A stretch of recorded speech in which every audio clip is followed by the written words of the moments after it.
vous savez quoi? Il paraît qu'on a retrouvé les voleurs du mariage de Nabila.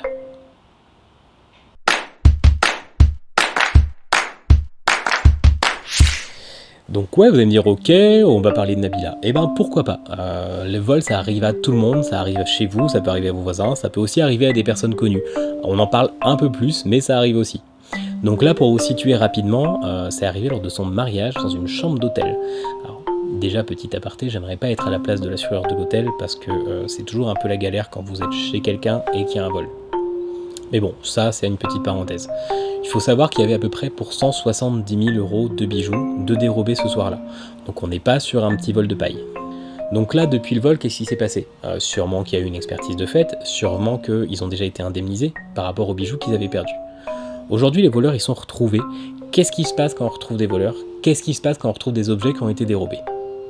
Alors déjà par rapport aux voleurs, je vais vous calmer tout de suite, c'est très très rare qu'on arrive à récupérer quelque chose directement avec le voleur.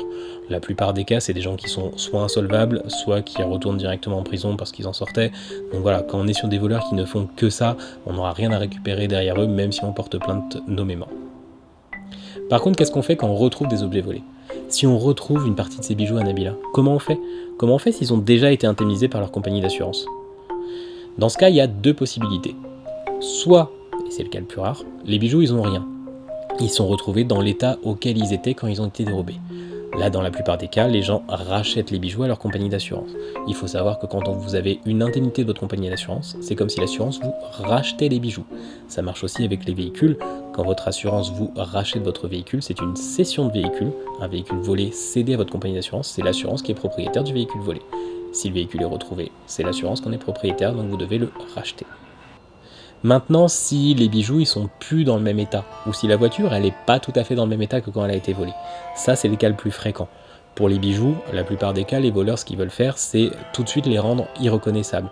C'est-à-dire qu'ils vont les casser, ils vont les tordre, ils vont essayer de dessertir les pierres pour que vous ayez plus qu'un amas d'or, un amas de pierres, et qu'on puisse plus forcément remonter jusqu'à la personne à qui ça a été volé.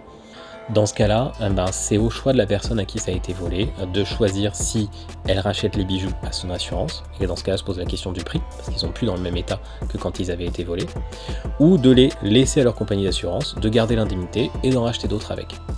C'est les deux possibilités que vous avez. C'est pareil pour une voiture.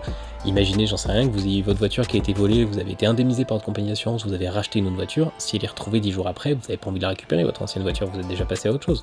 Et bien dans ce cas-là, vous la rachetez pas, et l'assurance, elle se débrouille pour essayer de revendre la voiture.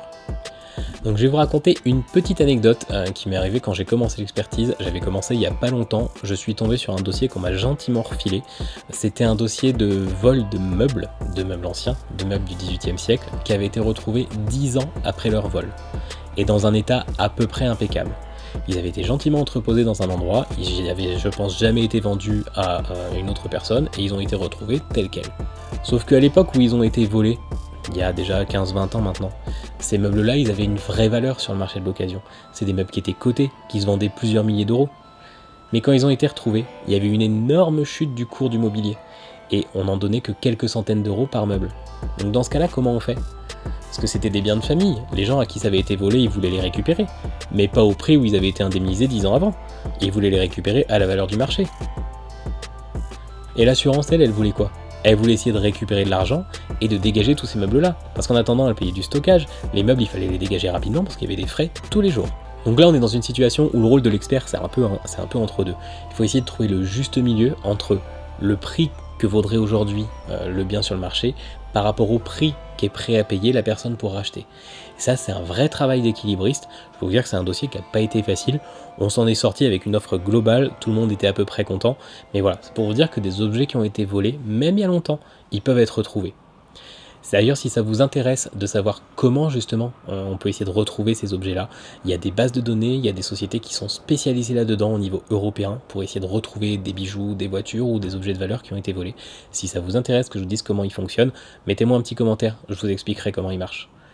C'est tout pour aujourd'hui, n'hésitez pas à liker cette vidéo si elle vous a plu, à vous abonner pour rien rater des prochaines, et sinon je vous dis à bientôt, salut!